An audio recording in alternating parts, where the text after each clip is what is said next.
Yooyyaa akkam jirtu akkamiyyoo nageessanii hordoftootni kiyyaa karaa bareedinaa yuutuubii biyya keessaa akkasuma biyya alaa teessanii kan hordofaatti jirtan iddoo jirtanii lafa jirtanitti nageenyi Kiristoos isiniif haa baay'atu isiniin jecha baga jala bultii ayyaana du'aa ka'uu gooftaa keenyaa fayyisaa keenyaa qoricha keenya ilma Waaqayyoo ilma Durbee Maariyaam Kiristoos Yesuus baga nagaadhaan geessanii baga nagaadhaan geessisiniin jedha. Egaa torbee ji'oota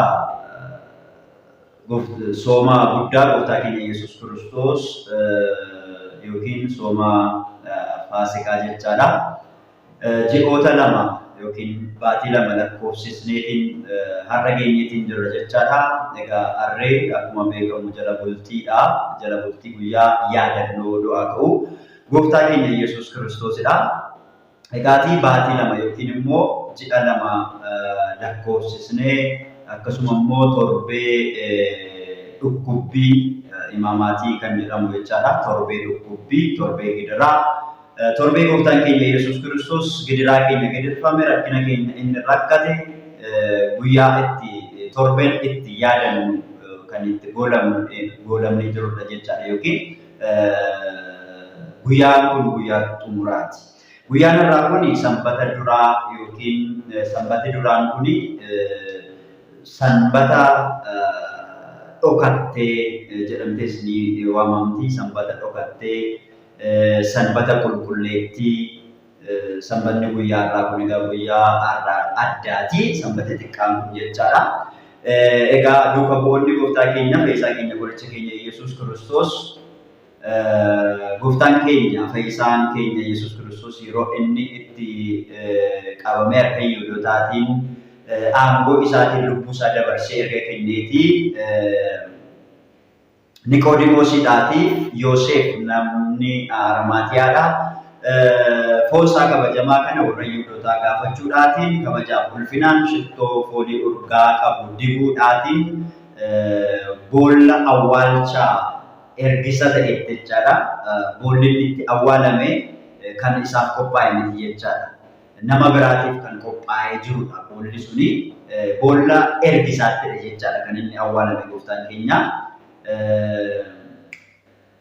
Kanaaf gooftaan keenya Yesuus Kiristoos egaa yeroo inni itti awwaalamee jedhutti duuka bu'oonni Yohaannis obboleessi Yaaqoob qulqulleettii Dubroo Maariyaamii haadha Waaqayyoodha. Fannoo jala dhaabbachuudhaan hanga fannootti deemuudhaatiin Dubroo Maariyaamiin haadha gooftaa keenyaadhaa fudhatee kennaaf fudhateetu gara mana haadha isaatiitti kan inni fudhatee gale jechaadha. Yohaannis abbaa wangeelaa jecha obboleessi Yaaqoob jechaadha. Fudhateetu gara mana haadha isaatiitti fuudheeti kan inni gale. Gooftaan keenya Yesuus Kiristoos Yohaannisiidhaan kan jedhe ilaa haadha kee jedheeti itti dubbate. Haadha isaatiin immoo ilaa ilma kee yookiin mucaa kee jedheeti kan dubbate. Kanaaf Yohaannis haadha Waaqayyo haadha isaa taasisee fudhatee gara isaatti gale gara mana haadha isaatiitti fudhateeti kan inni gale. Yohaannis jechaadha. Sanaan booddee barattoonni mana haadha Yohaannis kanatti sodaarraa kan ka'e fudhatanii sodaarraa kan ka'e mana haadha Yohaannis kanatti yookiin mana harmee Yaaqoob jechaadha. Yaaqoobiidhaaf Yohaannis obbolaadha. Mana sana cufatanii kan isaan ta'an. Manni harmee Yohaannis kuni mana kiristiyaanaatiin kan fakkeeffamtu. Duuka bu'oonni kan isaan itti wal ga'an mana sanatti. Kan isaan itti aara galfatan mana sanatti. Kan isaan itti kadhatan mana sanatti. Kanaaf mana kana cufaa jabaa ta'een cufataniiti kan isaan ta'an jechaadha. Yoom guyyaa irraa kanatti. Yoona kana manni isaanii maaliif cufamaa? Cufanii maalirraa? Yoo warra Yihuudootaa warra Fariisotaa sodaatanii maaliif barsiisaa isaanii kan ta'e waan jalaa ajjeesaniiti.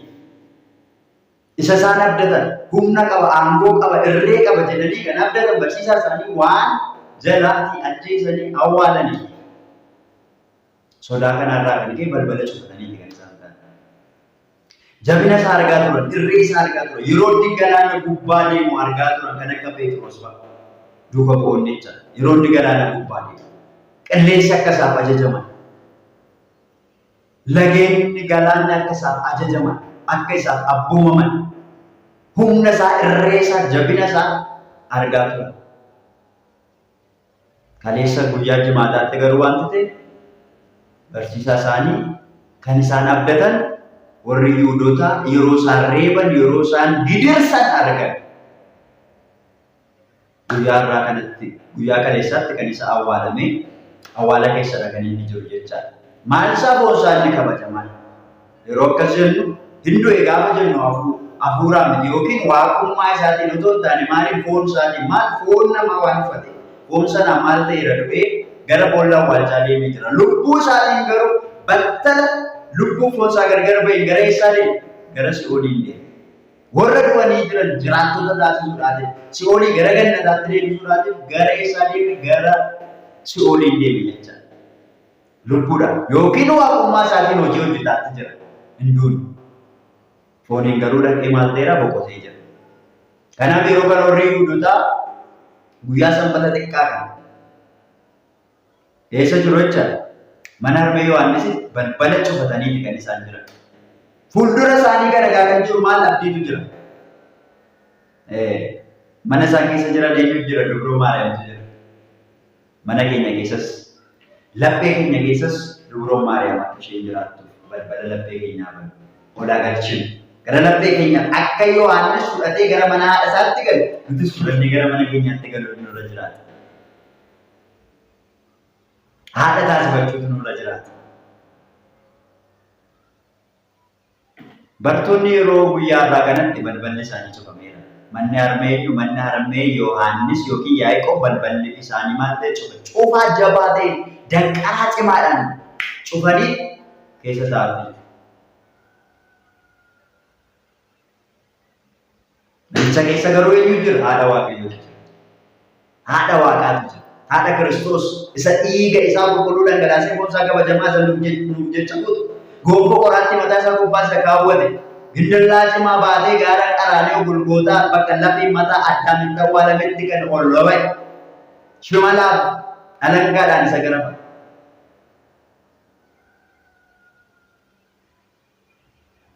Barruun isaa mismaaraan isa waraane. Haadha isaatu mana sana keessa jira. Mana koo mana keessa, laphee keessan keessa haadha Waaqayyoo jiraattu. Bartoonni balbala mana isaanii cufan iyyuu malee fuuldura isaanii waanti jiru abdii. Sodaarraa kan ka'e balbala cufatan maleessa isa sodaa isaaniirraa fageessu fuuldura isaaniitiin dhufaatti jira. Abdii tokkotu jira. Nagaan isiniif haa ta'u, hin sodaatinaa sagaleen jiru fuuldura kana jira. Sagaleen abdii fuuldura keenya dura jira. Sagalee abdii sana abdii haa taasifannu. Sodaa, naasuu, naannoo keenya marsee nu golgee jiru jabaa kan ta'e jabina isaatiin humna inni qabu abbaan irree abbaan humnaa Kiristoos sagalee abdii akka nutti dubbatuudhaaf abdiidhaan isa akka eeggannu eeyyama isaa ta'u. Jala bultii guyyaa kabaja ayyaana du'aa ka'uu gooftaa keenyaaf fayyisaa keenya qoricha keenya ilma Waaqayyoo ilma Durbee Maariyaam Kiristoos Yesuus guyyaa kanaatiin inni nu ga'e maqaan isaa galateeffamu. Ammas kan bara kanaatiin nu ga'e arjummaa isaaf gara laafummaa isaatiin bara isa dhufuunis akka nu ga'u eeyyama isaa nuuf haa ta'u. Isinis hordoftoonni Lidiyaa Yuutuubiidhaa biyya keessas teessanii biyya alaa teessanii kanneen daawwattan bagaa guyyaa kana geessan guyyaa kana ga'uun carroomudha. Namoonni baay'een guyyaa kana ga'uudhaaf ni hawwu turan garuu ga'uu hin dandeenye. Anaaf isin humnaaf aangoo beekumsa dandeettii qabeenyaa sanyiif qomoo keenya otoo hin lakkaa'in har'a kan geenye arjummaaf dhiifamni gooftaa nuuf baay'ateeti. Galanni ulfinni teessoo isaa irratti isaa kan qabu. Holicha Qaraaniyoo kan ta'e gooftaan keenya maqaan isaa ajajamu. Egaa hordoftoota kiyya karaa gola Lidiyaa Yuutuubiidhaa kanneen daawwattan akkuma beekamu ji'oota soomaa kana keessa haallis naaf hin mijanne ture. Wantooti tokko na rakkisaniitiin kan turanii kanaaf fagaadheetan ture darbee yeroo tokko akka isin hin irraanfanneef barnoota faaruu waan tokko nan dabarsaa. akkasuma hordoftoonni kiyya kanneen biyya ambaallee yookiin biyya alaa kanneen jiran yeroo kun yeroo soomaa kana keessatti yeroo itti hojiin itti heddummaatu baay'atu waan ta'eedhaatiif yeroo ga'aallee kan hin qabnedha. Haa ta'uutii amma garuu gara fuulduraa kanatti hojii gaarii kan ta'eetiin ayyaana kana booddee dhufuudhaatiif qophii al-duree garaagaraa xumuree kan jira. Kanaan booddee akka yeroo keenya isa darbanii caalaatti kan wajjiniin turruudha kan ta'u jechaadha. Kanaafiyyuu isinis yeroo soomaa kanaan booddee turtii keessan karaa gola ididaa yuutuubiidha akka taasistan kabajaanan isin gaafadhaa.